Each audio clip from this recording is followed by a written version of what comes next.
오늘 우리 함께 살펴볼 하나님의 말씀은 마태복음 26장 26절부터 30절까지입니다. 우리 한 절씩 교독하시고 마지막 절 함께 읽겠습니다. 그들이 먹을 때에 예수께서 떡을 가지사 축복하시고 떼어 제자들에게 주시며 이르시되 받아서 먹으라, 이것은 내 몸이니라 하시고 감사하기도 하시고 그들에게 주시며 이르시되 너희가 다 이것을 마시라. 이것은 죄사함을 얻게 하려고 많은 사람을 위하여 흘리는 바 나의 피 곧 언약의 피니라. 그러나 너희에게 이르노니 내가 포도나무에서 난 것을 이제부터 내 아버지의 나라에서 새 것으로 너희와 함께 마시는 날까지 마시지 아니하리라 하시니라. 이에 그들이 찬미하고 감람산으로 나아가니라. 아멘. 예수님은 이 세상에 아주 분명한 목적과 이유를 가지고 오셨습니다. 처음부터 아셨습니다. 본인이 이 세상에 왜 오셔야 되는지 확실히 알고 계셨어요. 그리고 그 목적과 이유를 가지고 오신 겁니다. 자, 예수님이 이 세상에 오신 그 목적 가운데 하나가 뭐냐면 죄를 해결하는 것이었어요. 따라해 보겠습니다.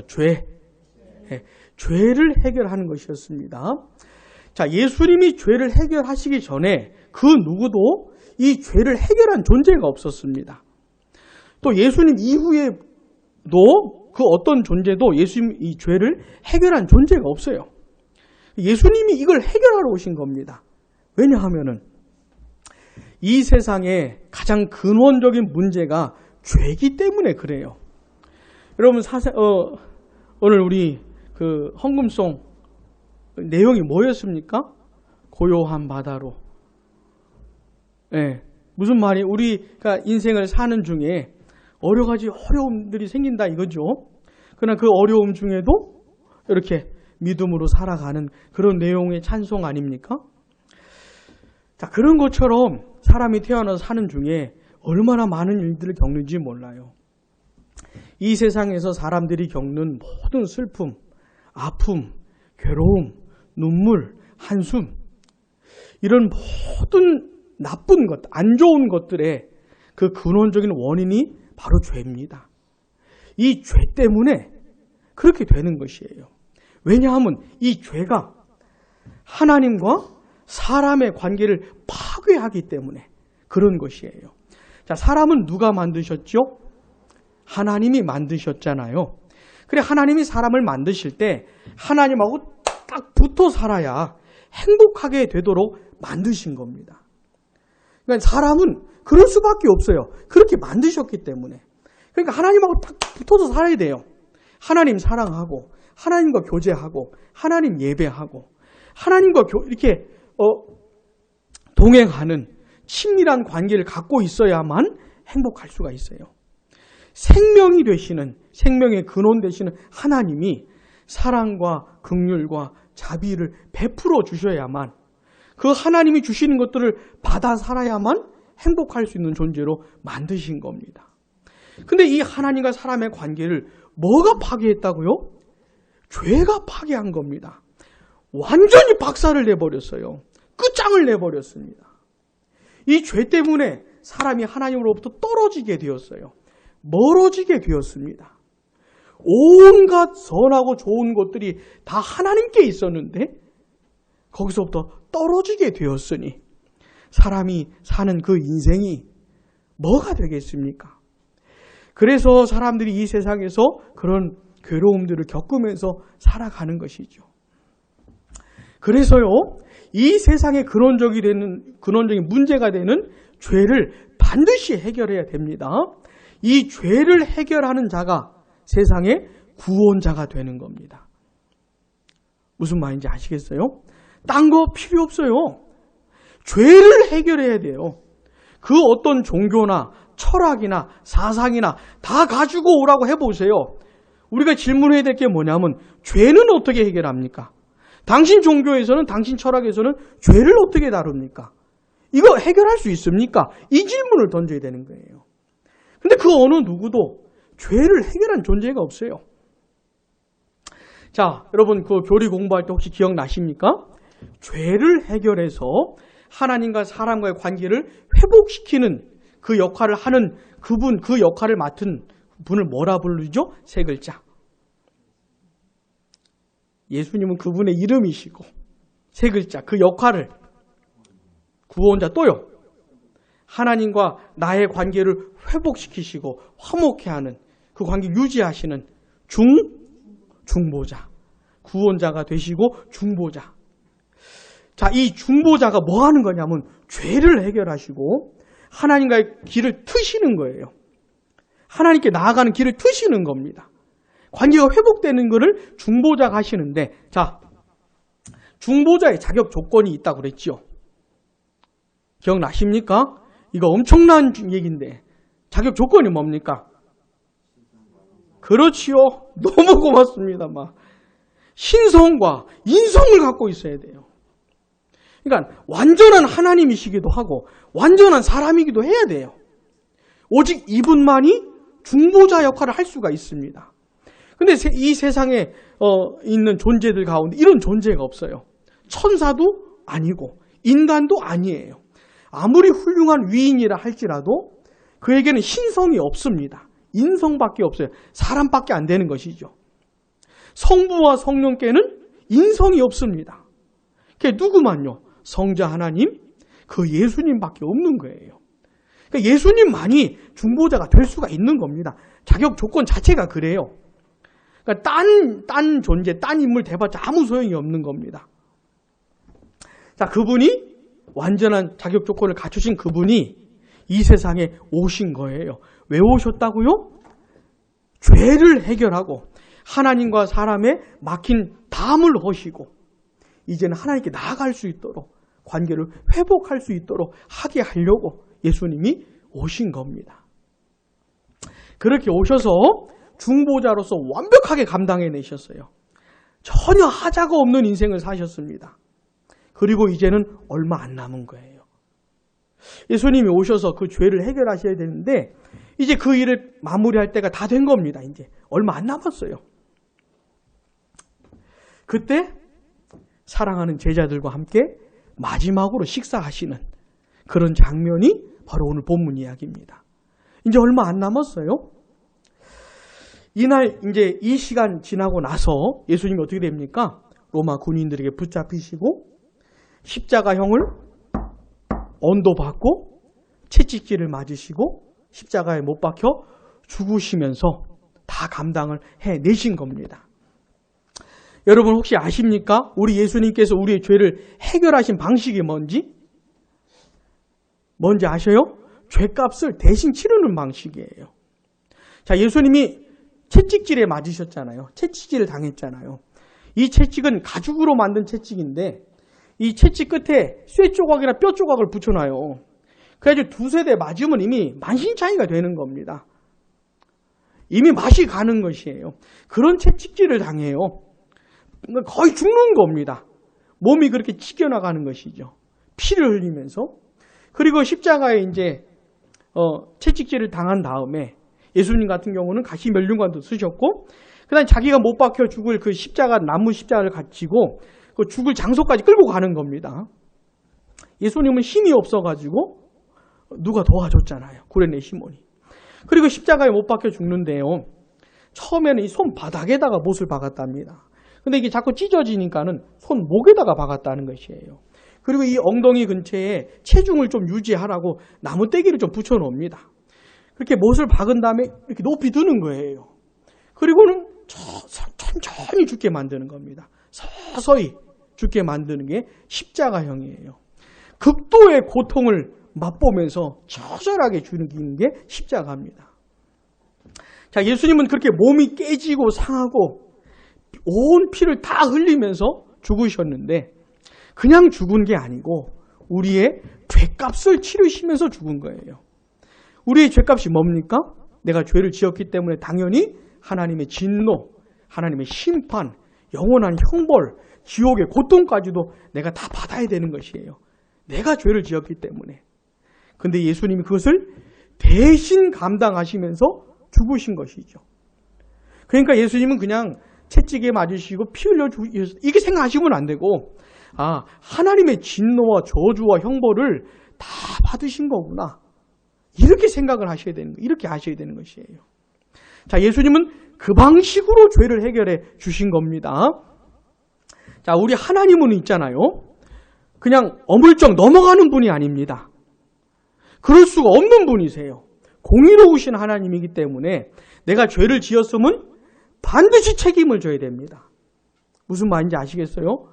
좀 잘 좀 봐주세요. 이런 거 없어요. 봐주긴 뭘 봐줘요. 한 짓이 있는데 잊지도 않으세요. 하나님은 정확히 보고 계시고 다 기억하고 계셔요. 그리고 정확히 심판을 하시는 분입니다.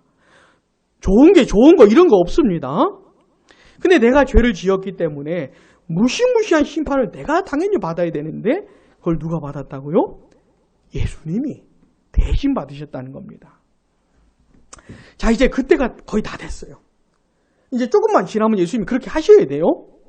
그러기 전에 마지막으로 제자들과 모여 마지막 식사를 하고 있는 장면이 오늘 본문인 겁니다.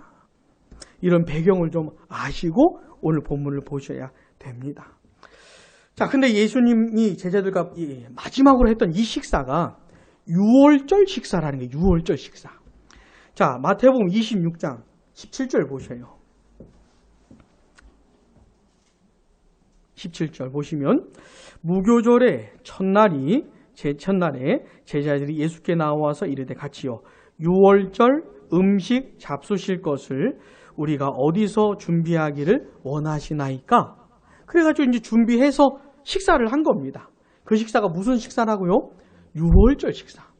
자, 예수님이 마지막으로 제자들과 함께 했던 식사가 유월절 식사라는 게 중요한 겁니다. 이게 굉장히 큰 의미를 갖고 있는 것이에요. 자, 유월절이 뭐죠?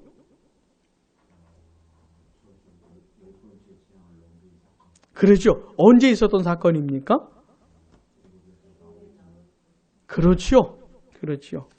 우리 출애굽기 한번 보겠습니다. 출애굽기 12장 한번 보셔요. 이스라엘 백성들이 애굽의 노예로 살고 있었습니다. 출애굽기 12장 찾아보셔요. 애굽의 노예로 살고 있었어요. 이스라엘이 강성해지니까 애굽 왕이 이스라엘 두려워한 나머지 아주 무지막지하게 학대를 하기 시작했습니다. 너무 살기 힘들어가지고 이스라엘 백성들이 막 부르짖기 시작을 했던 것이에요. 그때 하나님께서 이스라엘 백성들을 구원하시려고 했던 겁니다. 근데 어떻게 하냐면 애굽 땅에 10가지 재앙을 내리면서 하는 것이에요. 10가지 재앙을 내리면서 무시무시한 재앙을 내립니다. 그러면서 애굽을 심판하시는 것이에요. 그 10가지 재앙 가운데 마지막 재앙이 뭐였냐면 장자의 죽음이라는 겁니다. 장자의 죽음. 그래 애굽 태생은 사람이든 짐승이든 첫 번째 태어난 건 다 죽는 겁니다. 그건 애굽 전역에 전무후무한 곡성이 있었다 그래요. 그런 일이 없었으니까. 그러니까 집집마다 다 곡성이 들리는 겁니다. 처자들이 다 죽은 것이에요. 첫 번째 태어난 짐승도 다 죽은 겁니다. 근데 하나님께서 애굽 전역을 심판하실 때 이스라엘 백성들을 구원을 하시는 거예요. 이스라엘 백성들 집에는 곡성이 안 들리는 겁니다. 살 길을 제시해 주신 거예요. 그게 이제 출애굽기 12장에 나오는 겁니다. 하나님께서 모세를 통해서 그런 심판에 대해서 말씀을 하시면서 자, 출애굽기 12장 한번 보셔요. 유월절 식사가 뭔지를 찾아보는 겁니다. 1절 보시면 여호와께서 애굽 땅에서 모세와 아론에게 일러 말씀하시되 이 달을 너희에게 달의 시작 곧 해의 첫 달이 되게 하고 그 다음 같이 3절 같이요. 너희는 이스라엘 온 회중에게 말하여 이르라. 이 달 열흘에 너희 각자가 어린 양을 취할지니 각 가족대로 그 식구를 위하여 어린 양을 취하라. 이 달 열흘에 어린 양을 취하라는 겁니다. 취하라는 건 이렇게 그걸 잡아가지고 제물로 삼을 그 얘기를 하고 있는 것이에요.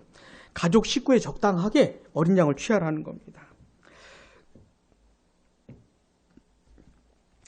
그 어린 양을 어떻게 해야 되냐면 5절 보세요. 너희 어린 양은 흠없고 1년 된 수컷으로 하되 양이나 염소 중에서 취하고, 이 어린 양이 하자가 있으면 안 됩니다. 문제가 있으면 안 돼요. 완벽한 제물이어야 되는 겁니다. 취하고 6절 같이요. 이달 열 나흔 날까지 간직하였다가 해질 때에 이스라엘 회중이 그 양을 잡고, 그 달 10일에 어린 양 준비했다가 14일까지 보관했다가 14일 저녁에 이 양을 죽여야 되는 겁니다. 그 다음에 7절 보셔요. 그 피를 양을 먹을 집 좌우 문설주와 임방에 바르고. 이게 되게 중요한 겁니다. 어린 양 죽였잖아요. 죽으면 피가 나올 거 아닙니까? 그 양 피를 어디다 발라요? 그 집 문 임방과 좌우 설주에 문 둘레를 피로 바르라는 겁니다. 이거 되게 중요한 것이에요. 그리고 집안에 있는 사람들은 잡은 어린 양 고기를 무교병과 쓴나물과 함께 먹어야 되는 것이에요. 그러면서 그날 밤을 보내는 겁니다. 자, 12절 한번 보세요. 내가 그 밤에 애굽 땅에 두루 다니며 사람이나 짐승을 막론하고 애굽 땅에 있는 모든 처음 난 것을 다 치고 애굽의 모든 신을 내가 심판하리라. 나는 여호와라. 그날 밤에 하나님이 애굽을 심판하십니다. 하나님을 능멸하고 하나님을 모욕했던 그 애굽 땅, 하나님을 업신여겼던 그 땅을 심판하시는데, 태어난 처음 건 다 죽는 것이에요. 그렇게 하나님께서 애굽을 심판하실 때 그 피가 발라져 있는 그 집 있잖아요. 그 집은 그냥 넘어가 주는 겁니다. 이게 되게 중요한 것이에요. 이게 6월절입니다. 6월이 뭡니까? 넘어간다는 것이에요. 여러분 옛날 그 담장 넘어봤습니까? 학교 넘어봤습니까? 그런 것이에요. 뛰어넘는 것을 말하는 겁니다. 자, 모든 집을 하나님 다 칩니다. 근데 뭐가 발려져 있는 집이요? 피가 발려져 있는 집은 넘어가는 겁니다. 왜 넘어갈까요? 피가 있으니까 죽였다고 보고 넘어가는 겁니다. 피가 없는 집은 죽이는 것이고, 피가 있는 집은 죽였다고 보고 넘어가는 거예요. 심판했다고 치고 넘어가는 겁니다. 그 집은 무사한 것이죠. 사실은 죽었어야 되는데 누가 죽었어요? 어린 양이 죽었잖아요. 초다들 안 죽고 어린 양이 대신 죽었잖아요. 대신 피 흘린 거 아닙니까? 그러니까 그 어린 양 때문에 산 거잖아요. 자, 본문 13절 같이요. 그 출애굽기 12장 13절 같이요.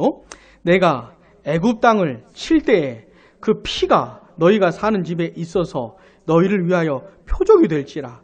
내가 피를 볼 때에 너희를 넘어가리니 재앙이 너희에게 내려 멸하지 아니하리라. 아멘. 피를 보면, 따라 이거 보겠습니다. 피.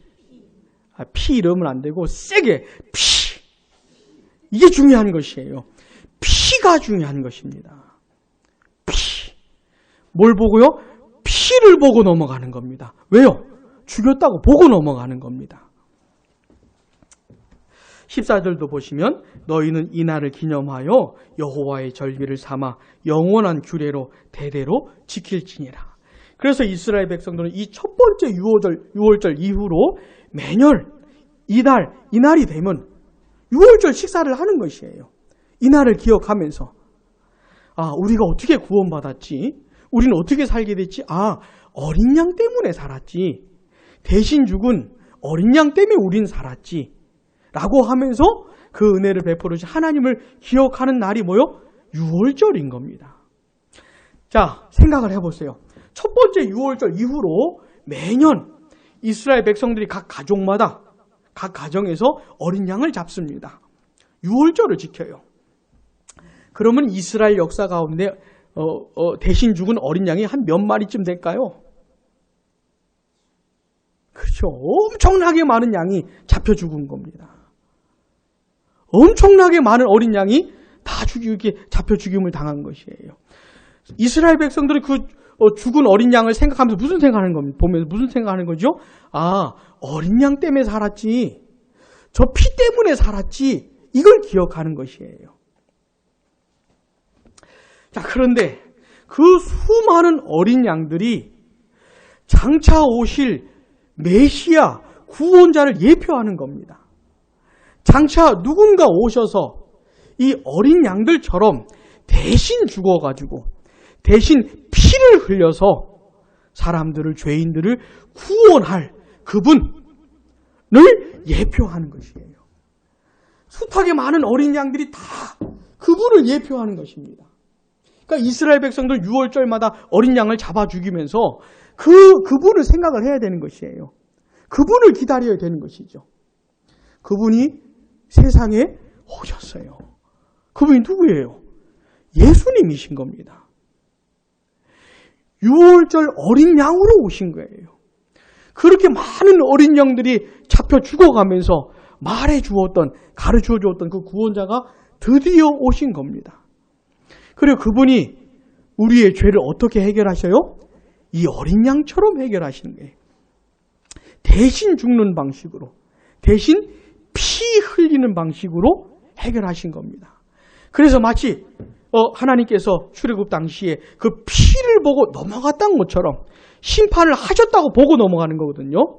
예수님의 피를 보고 심판하셨다고 치고 넘어가는 겁니다. 그리고 예수를 믿는 사람들에게는 하나님은 어떻게 하셔요? 넘어가 주시는 거예요. 심판을 안 하신 게 아니고 예수님한테 하셨잖아요. 심판했다고 보고 넘어가 주시는 겁니다. 자, 그게 무슨 절기라고요? 6월절. 우리 예수님이 마지막 식사가 무슨 식사요? 6월절 식사라고 하면서 자신이 6월절 어린 양으로 오셨다는 것을 말씀을 해주고 계신 겁니다. 예수님의 마지막 식사가 이 6월절 식사였다는 걸 꼭 기억을 하셔야 돼요. 자, 그러면서 이제 식사하면서 제자들하고 이런저런 얘기를 나누고 계신 겁니다. 여러분, 유대인들 식사 자세가 어떻게 되는지 아셔요? 이게 반쯤 누워서 합니다, 이 사람들은. 우리처럼 이렇게 먹는 게 아니고 반쯤 누워가지고. 얼마나 아름답습니까? 예수님, 베드로, 요한이 반쯤 다들 이렇게 누워가지고. 얼마나 행복해요? 얼마나 보기가 좋아요. 우리는 아마 이렇게 하면 소화가 잘 안 될 겁니다. 허리도 아프고. 근데 제자들하고 예수님이 그렇게 식사를 하면서 이런저런 얘기를 하고 있는 것이에요. 그러는 중에 이제 한 대목이 오늘 우리가 함께 읽은 본문인 겁니다. 자, 본문 마태복음 26장 다시 넘어가셔서 26장 26절 보시면 그들이 먹을 때 6월절 식사하고 있었을 때 말하는 겁니다. 예수께서 같이요 떡을 가지사 축복하시고 떼어 제자들에게 주시며 이르시되 아멘. 여기에 나오는 떡은 빵이라고도 번역을 해도 되는 그런 말이에요. 떡이든지 빵이든지 우리 같으면 밥이 되겠죠. 밥. 그렇게 번역을 해도 되는 표현인 겁니다. 자, 이 떡을 떼서 제자들에게 주시는 거예요. 예수님이. 베드로도 주시고 야고보도 주시고 요한도 주시고 이렇게 떡을 떼어 주시면서 뭐라고 말씀하십니까? 같이요. 받아서 먹으라. 이것은 내 몸이니라. 떡을 떼어 주시면서 받아 먹어라. 이 떡이 내 몸이야. 이렇게 말씀을 하시고 27절도 보셔요. 또 잔을 가지사 감사기도 하시고 그들에게 주시며 이르시되 이 잔에는 포도주가 담겨 있었던 겁니다. 포도주가 담겨 있는 잔을 또 주시면서 같이요. 너희가 다 이것을 마시라.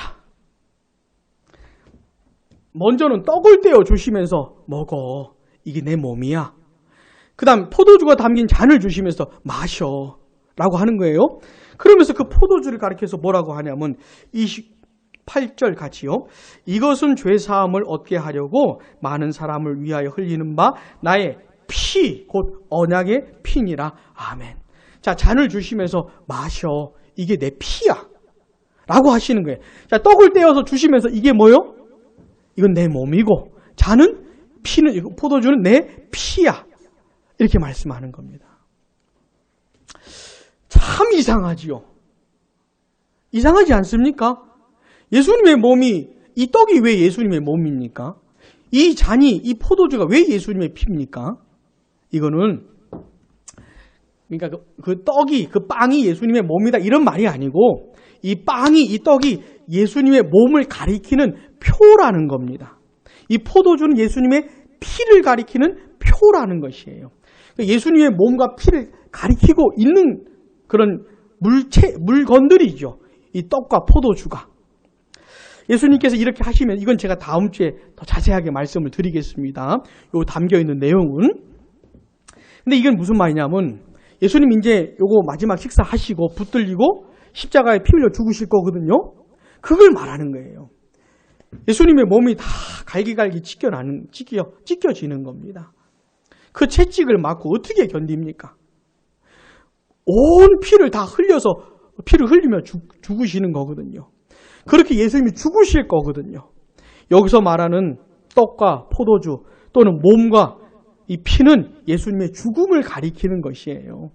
앞으로 예수님이 그렇게 죽을 건데 그 얘기를 먼저 이런 떡과 포도주라고 하는 표를 가지고 얘기를 꺼내고 계시는 거예요. 사랑하는 여러분, 마지막 식사를 나누는 대목에서 예수님은 자기 죽음을 얘기하는 겁니다. 자기 죽음을 꺼내고 있는 것이에요. 요 얘기는 제가 다음 주에 더 자세하게 말씀을 드리겠습니다. 자, 근데 그렇게 예수님의 피를 얘기하면서 뭐라고 합니까? 28절 다시 보시면 이것은 죄 사함을 얻게 하려고 많은 사람을 위하여 흘리는 바 나의 피 곧 언약의 피다 이러는 것이에요. 예수님이 피 흘려 죽으셨는데 이 피가 무슨 피라는 겁니까? 언약의 피라는 것이에요. 아니 예수님 피는 무슨 피길래 이게 왜 언약의 피라고 표현을 하는 것일까요? 자, 예수님이 오셔서 피 흘려 죽으시면서 죄를 해결하시고 죄인들을 하나님께로 데려가시고 하나님과의 관계를 화목하게 하실 내용에 대해서 구약시대부터 계속 약속을 해주셨어요. 약속을 계속 해주신 겁니다. 장차 그리스도가 오셔서 메시아가 오셔서 죄인들을 구원하실 것을 계속 약속을 해주신 겁니다. 그 약속이 진행이 되다가 드디어 때가 차서 그 약속대로 예수님이 오신 것이고 그 약속대로 예수님 피 흘려 죽으신 것이죠. 그 예수님의 피는 약속의 피인 겁니다. 약속의 피인 거예요. 언약의 피인 겁니다. 그 수많은 어린 양들이 잡혀 죽으면서 보였던 그 약속, 그 피, 그 예수님의 피인 것이에요. 사랑하는 여러분, 예수님의 피가 무슨 피라고요? 약속의 피, 언약의 피인 겁니다. 드디어 오랫동안 약속되었던 그 피가 흘려지는 그런 것이죠. 또 하나 이게 왜 언약의 피냐면 누구든지 이 피를 흘려 죽으신 예수님을 믿는 사람들에게는 죄사함의 은혜가 있는 겁니다. 그래서 본문 28절도 보시면 죄사함을 얻게 하려고 많은 사람을 위하여 흘리는 바라고 말씀을 하고 계시지 않습니까? 죄사함이 뭐죠? 죄 용서를 말하는 겁니다. 죄 용서. 여러분 그 1만 달란트 빚진 그 종 이야기 기억나시죠? 임금이 그 종을 왕이 불렀습니다. 1만 달란트라면은 평생 갚아도 못 갚을 금액이에요. 너무 많은 빚을 졌어요. 임금이 종에게 갚으라 그랬어요. 그래서 불쌍히 여겨달라 그랬더니 임금이 어떻게 합니까? 없던 걸로 해줘요. 통장에 마이너스가 그냥 엄청난 마이너스가 있었는데 0으로 만들어주는 겁니다. 이 죄사함이라는 게 뭐냐면 바로 그런 것을 말하는 거예요. 내가 태어날 때부터 난 악한 본성을 가지고 태어나가지고 죽는 날까지 죄를 짓는데 어마어마하게 죄를 많이 짓는데 우리가 그런데 우리의 모든 죄를 어떻게 해요? 없던 걸로 해준다는 것이에요. 죄 한 번도 안 지은 사람으로 쳐주시겠다는 거예요. 여러분 이게 말이 됩니까? 우리가 지은 죄가 얼마나 많은데. 여러분 죄가 뭡니까? 죄가 뭡니까? 하나님의 뜻을 어기는 게 죄예요. 하나님이 우리에게 요구하시는 삶을 어기는 게 죄입니다. 자, 하나님이 우리에게 요구하시는 삶을 한마디로 하면 뭐라 할 수 있어요? 제가 여러 번 설명드렸죠. 어떻게 살아라? 사랑하면서 살아라. 딱 한마디로 할 수가 있어요. 하나님이 우리에게 요구하시는 모든 것을 한마디로 압축하면 사랑해라 이겁니다. 누굴 사랑해요? 첫 번째, 하나님을 사랑해야 됩니다. 두 번째, 누굴 사랑해야 돼요? 이웃을 사랑해야 돼요. 사랑은 하기는 하는데 어떻게 사랑해야 돼요? 완벽하게 사랑해야 돼요. 완벽하게. 100% 완벽하게. 하나님 요구하시는 수준은 완벽한 겁니다. 왜냐하면 그분이 완벽하신 분이기 때문에. 근데 우리 중에 누가 하나님을 사랑하고 이웃을 사랑하는 삶을 완벽하게 산 사람이 어디 있어요? 그렇죠? 하나님은 둘째 치고 딴 사람하고 얼마나 많이 싸우며 살았습니까? 그러니까 이런 사람이 없어요. 그러니까 우린 다 수준 미달인 겁니다. 근데 하나님께서 이 죄사함이라는 게 뭐냐면 그 많은 죄를 그냥 없던 걸로 해주는 거예요. 용서라는 그런 겁니다. 죄 안 지은 사람처럼 그렇게 봐주신다는 것이에요. 근데 이게 어떻게 되는 거냐면 예수님이 나를 대신해서 죄값 다 치렀잖아요. 값을 다 치렀잖아요. 그래서 그 예수님을 믿기 때문에 내 모든 죄가 예수님에게 넘어가 예수님이 다 해결하셨기 때문에 나를 죄 용서해 주시는 겁니다. 그래서 이 피가 언약의 피가 되는 것이에요. 자, 누구든지 진짜 예수님을 믿으면 자기 모든 죄를 다 용서받습니다. 믿으시기 바랍니다. 다 용서받는 것이에요. 조금 남기는 게 아니고 다 용서받습니다. 여러분, 오늘 우리가 하나님을 예배하잖아요. 예배하러 나왔잖아요. 우리가 드린 예배를 하나님 받으실까요? 안 받으실까요? 우리가 만약에 조금이라도 죄가 있으면 안 받으십니다. 못 받으십니다. 우리에게 조금이라도 하자가 있으면 우리가 드린 예배 하나님 못 받으셔요. 근데 우리는 예수님을 믿기 때문에 예수님을 통해서 내 모든 죄가 다 용서받았고, 만약에 내가 조금이라도 죄가 남았으면 하나님 못 받으셔요. 다 용서받았기 때문에 그 예수님의 그 의가 나의 것으로 여겨주시기 때문에 하나님 받아주시는 거예요. 사랑하는 여러분, 그래서 예수님을 믿으셔야 돼요. 어떤 예수님이요? 십자가에 피 흘려 죽으신 예수님을 꼭 믿으셔야 돼요. 그분이 나 때문에 죽은 거구나. 내가 지은 그 모든 죄 때문에 예수님이 죽은 거구나. 그분이 나의 구원자구나. 이걸 꼭 믿어야 돼요. 사랑하는 여러분, 꼭 믿으시기 바랍니다. 자, 그렇게 믿는 사람은 하나님 어떻게 하신다고요? 죄 용서해 주시는 겁니다. 그렇게 하시기도 하고 안 하시기도 하는 게 아니고 반드시 용서해 주셔요. 왜요? 예수님의 피가 언약의 피이기 때문에, 약속의 피이기 때문에 누구든지 피 흘려 죽으신 예수님을 진실로 믿는 사람은 하나님께서 죄 사함해 주신다. 죄 용서해 주신다라고 약속을 해 주셨기 때문에 반드시 용서를 받는 겁니다. 우리 하나님은 어떤 분이십니까? 자신이 하신 약속은 반드시 지키시는 분이세요. 반드시. 자신을 걸고 약속을 지키시는 분입니다. 반드시 이렇게 하는 거예요. 자, 이렇게 예수님을 믿고 죄 사함을 받게 되면 어떻게 되는지 아십니까? 이제 하나님과의 관계가 터지는 겁니다. 그 관계가 열리는 것이에요.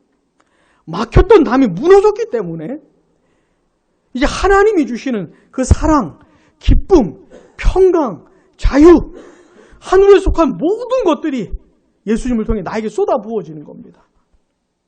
좋은 모든 것들이 나에게 흘러 들어오는 것이에요. 그러니 내가 얼마나 행복하겠습니까? 돈, 명예, 친구, 내가 세상에서 살면서 한 번도 맛보지 못했던 것들을 이 관계가 터지기 시작하니까는 하나님으로부터 흘러 들어오는 것이에요. 주체할 수 없는 기쁨과 평강이 내 안에 생겨나기 시작하는 것이죠. 그래, 나도 하나님 사랑하고 하나님 기뻐하고 하나님 좋아 미치겠고 그런 일이 생겨나는 것이에요. 이게 죄 사함을 받게 되면서 경험하게 되는 그런 은혜로운 일들인 겁니다. 사랑하는 여러분, 맛보셨습니까? 하나님이 막 좋아 미치겠습니까? 하나님이 너무 사랑스럽습니까? 그분이 너무 매력적입니까? 이거 생각을 해보셔야 돼요. 다시 말씀드리면 예수님 믿었어요. 그럼 어떻게 돼요? 죄 사함을 받잖아요. 안 받는 건 없습니다. 다 받습니다. 예수님 진짜 믿으면. 그러면 예수님을 믿게 되면 그 사람인 뭔가 경험을 하게 돼요. 이전에는 한 번도 맛보지 못했던 것들을 맛보기 시작을 하는 겁니다. 자, 예수님을 진짜 믿었는데 이걸 모를 수도 있는 게 그런 게 아니고 진짜 예수님을 믿으면 진짜 죄사함을 받으면 다 경험하는 것이에요. 하나님과 화목하게 되어서 하나님의 사랑, 긍휼, 자비를 맛보면서 사는 것이에요. 그 하나님 때문에 너무너무 행복한 것이에요. 나도 하나님께 사랑을 드리고 하나님 너무너무 좋고 하나님을 기뻐하는 그런 걸 실제로 맛을 보게 되는 것이죠. 자, 사랑하는 여러분, 경험하셨습니까? 예수 믿는 건 말장난이 아닙니다. 말장난이 아니, 이건 사실입니다. 현실입니다. 이런 은혜의 세계, 하늘의 세계가 나에게 현실로 다가오는 것이에요. 그런데 만약에 이거 잘 모르겠다. 나는 예수님을 믿는 것 같긴 한데 이게 뭔지 잘 모르겠다. 나는 하나님의 은혜가 뭐 그렇게 큰지도 모르겠고 하나님이 그렇게 매력적으로 보이지도 않고 잘 모르겠다. 하나님이 좋긴 하지만 뭐 너무 좋지는 않고 뭐 고맙기는 하지만 또 뭐 너무 고맙지도 않고 난 잘 모르겠다. 이런다면은 이런 분들은 이런 내용을 많이 묵상하셔야 돼요. 언약의 피를 흘려 죽으신 그 예수님을 많이 생각을 하셔야 돼요. 그러면서 그 경험 세계로 나아가셔야 됩니다. 성령의 역사를 따라 반드시 맛볼 수가 있어요. 그런 걸 경험하면서 내가 예수 믿는 사람이구나 라고 알게 되는 것이에요. 사랑하는 여러분, 반드시 예수님을 믿으셔야 됩니다. 여러분들이 예수님을 믿는다는 사실을 그 은혜로운 세계를 경험하면서 반드시 확인을 하셔야 돼요. 그 전까지는 안심하시면 안 되고 이 내용을 묵상하시면서 기도하십시오. 하나님, 제가 진짜 예수 믿는 사람 맞습니까? 예수 믿는 사람에게 베풀어 주신 그 은혜 저도 경험한 거 맞습니까? 이렇게 질문하면서 진짜 믿음을 주시라고, 진짜 믿음의 세계를 알게 해주시라고, 이게 뭔지 도대체 내 인생에 하늘의 세계가 열리는 게 뭔지, 하나님 나라가 내게 찾아오는 게 뭔지, 이걸 내가 진짜 좀 맛 좀 보게 해주시라고 이렇게 기도하셔야 돼요. 그러면서요, 실제로 맛을 보셔야 됩니다. 하나님의 나라는 말이 아니에요. 실제입니다, 실제. 사랑하는 여러분, 그 예수님을 믿는 그 믿음, 또 그 믿음의 세계가 우리에게 열리게 되기를 바랍니다. 자, 그렇게 되면 어떻게 된다고요? 이 세상에 있을 때부터 저 하늘에서 하늘을 누리며 사는 겁니다. 그 기쁨, 평강, 자유. 세상 사람들은 절대로 할 수 없는 그런 걸 맛보면서 사는 거예요. 어디서부터요? 여기서부터. 비록 나는 세상에서 살고 있지만 하나님 나라를 사는 겁니다. 그렇게 두 나라를 사는 것이에요. 어디서부터? 여기서부터. 부디 이런 은혜를 맛보시면서 살게 되길 원해요. 그래서 우리 인생에 찾아오는 온갖 어려움들이 있잖아요. 이런 거 다 이겨낼 수가 있습니다. 가난, 또 병드는 것, 또 여러 가지 아픈 일들이, 사건들이 벌어지는 것, 그래서 내게 찾아오는 아픔과 괴로움 다 이겨낼 수 있습니다. 그런 어려움들이 없다는 게 아니고 그런 고난과 환난도 너끈히 이겨낼 수 있습니다. 낙심하고 좌절하고 주저앉아 버리는 게 아니고 그냥 인생 마무리하는 것이 아니고 그런 어려움 중에도 너끈히 넉넉히 이겨낼 수가 있어요. 하나님이 주신 힘으로, 그 은혜로 이렇게 살 수 있는 인생이 펼쳐지는 것이에요. 부디 그렇게 살게 되길 바랍니다. 자, 근데 이 세상에서부터 그렇게 사는 사람들에게는 장래에 어떤 약속이 주어져요. 이 세상에서부터 하나님과 교제하고 하나님으로 말미암아 기뻐하며 사는 사람들은 나중에 장래에 하나님의 나라에서 그 놀라운 은혜를 누리게 될 약속이 주어지는 겁니다. 자, 본문 29절 같이요. 그러나 너희에게 이르노니 내가 포도나무에서 난 것을 이제부터 내 아버지의 나라에서 새 것으로 너희와 함께 마시는 날까지 마시지 아니하리라 하시니라. 우리 예수님께서 무슨 말씀을 하시는 거냐면 마지막으로 지금 포도주를 나누고 계십니다. 제자들하고. 내가 이 시간 이후로는 아버지의 나라에서 너희들과 함께 포도주를 나누기 전까지는 다시는 마시지 않겠다 라고 말씀을 하시는 거예요.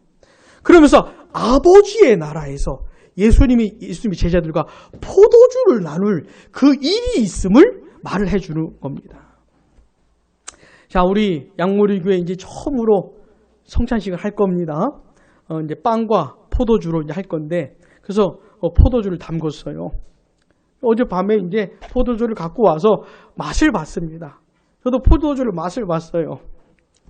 맛이 어땠을까요? 포도주를 마시면 기분이 어떠셔요? 술을 드시면 기분이 어떠셔요? 한 번도 안 드셔보셨습니까? 술 안 먹는 사람처럼 이렇게 해야 되는 겁니까? 술 자체는 나쁜 게 아니에요. 성경은 술 자체를 나쁘다고 말하지 않습니다. 술을 사람이 소화할 수가 없기 때문에, 절제를 할 수 없기 때문에, 그 술에 취해가지고 망해버리기 때문에, 그래서 말씀을 하시는 것이 술 자체는 문제가 아니에요. 성경에 보면요, 이 술이 사람의 마음을 기쁘게 한다는 그런 표현도 있어요. 술을 맛보면 기분이 좋지 않습니까? 저는 어제 우리 아버지는 너무 술을 많이 드셨어가지고 저희 어머니가 너무 괴로워하셨어요. 그러니까 저는 술째 맛을 못 보게 했습니다. 저희 어머니가 막 미칠 것 같아 하셔가지고, 제가 우리 어머니 속삭일 때 열받으면 에이 나 술 먹는다 막 이렇게 하고, 우리 아버지 때문에 너무 괴로워하셔서 저는 별로 마실 기회가 없었어요. 군대 갔을 때도 술은 안 먹었습니다. 우리 어머니 생각해가지고. 근데 어젯밤에 포도주를 제가 먹었어요. 근데 아직 제가 술 맛을 모르겠어요. 이게 술 기운이 나는 것인지, 술 맛이 나는 건지 아직 잘 모르겠어요. 근데 이 하나님 나라에서 포도주를 마신다는 거는 그 기쁨의 교제를 말하는 것이에요. 아버지의 나라에서 예수님과 함께 포도주를 나누면서 사랑과 기쁨의 교제를 나누게 될 그 환희가 넘치는 그 잔치에 참여하게 될 그 얘기를 지금 하고 있는 겁니다. 자, 이 세상에서 진짜 예수님을 믿었어요. 그럼 완전히 죄 용서 받습니다. 새 사람 되는 것이에요. 그러면서 하나님께 나아갈 수 있는 길이 열리는 겁니다. 하나님과의 관계를 현실로 경험하는 것이에요. 너무너무 행복해요. 미치겠어요. 너무너무 하나님이 좋아요. 이 세상 온갖 슬픔, 아픔 너건히 이겨낼 수가 있습니다. 자, 그렇게 사는 사람들에게 뭐가 약속이 돼 있어요? 장래에 하나님의 나라에서 펼쳐질 그 잔치, 그 사랑의 교제에 참여하게 될 약속이 주어지는 것이에요. 사랑하는 여러분, 우리가 이 세상에서 죄사함 받고 하나님과의 관계가 회복되었다고 해도, 우리가 그 은혜를 누린다고 해도 얼마나 누리겠습니까? 장애물이 많잖아요. 우리의 신앙이 막 뜨거울 때도 있지만 언제 어느새 확 식어버려가지고, 아니 이 사람이 예수님 믿는 사람 맞나? 싶을 정도로 될 수도 있지 않습니까? 자, 그러나 그 아버지의 나라에서는 최고의 그 교제를 누리는 것이, 나누는 것이에요. 최고의 관계를 누리는 것이에요. 상상할 수도 없는 그 기쁨, 그 사랑의 교제를 나누게 되는 것이죠. 어디서요? 아버지의 하나님의 나라에서 장래에 그거를 지금부터 조금 맛보면서 사는 겁니다. 조금. 사랑하는 여러분, 부디 진짜 예수님을 믿게 되시길 축복합니다. 그리고 이 믿음에 대해서 더 알아가셔야 돼요. 믿음이 뭔지 많이 알아가셔야 됩니다. 그러면서 장래에 나에게 약속된 그 영광스러운 잔치, 하늘 잔치, 그 교제를 사모하면서 지금부터 맛보셔야 돼요. 아시겠습니까? 지금 맛보지 못하는 사람은 아버지의 나라에도 못 갑니다. 지금 이게 뭔지 모르는 사람은 아버지의 나라에도 관계가 없는 사람이에요. 조금이라도 지금 맛보는 사람이 아버지의 나라에서 맛보게 될 겁니다. 그래서 어떻게 해요? 지금이 중요한 것이에요. 자, 지금 이 세상에서 내가 하나님 아버지와의 관계를 누리면서 하나님이 주신 은혜도 받고 기쁨과 사랑을 경험하는 그 시간이, 특별한 시간이 있어요. 그게 뭔지 아십니까? 하나님이 은혜를 베푸시기로 작정한 수단이 있습니다. 그게 뭔지 아셔요? 하나님의 말씀이에요. 자, 저 같은 사람이 하나님의 말씀을 전하고 하나님의 말씀을 듣는 그런 현장에서 그 맛을 보게 하시는 겁니다. 이게 하나님 작정하신 수단이에요. 그래, 교회는 계속 이렇게 하는 겁니다. 하나님의 말씀을 전하고 듣는 것이죠. 왜요? 여기서 하늘 맛을 보게 되기 때문에. 그러니까 이런 시간이 하늘 잔치가 열리는 시간인 것이에요.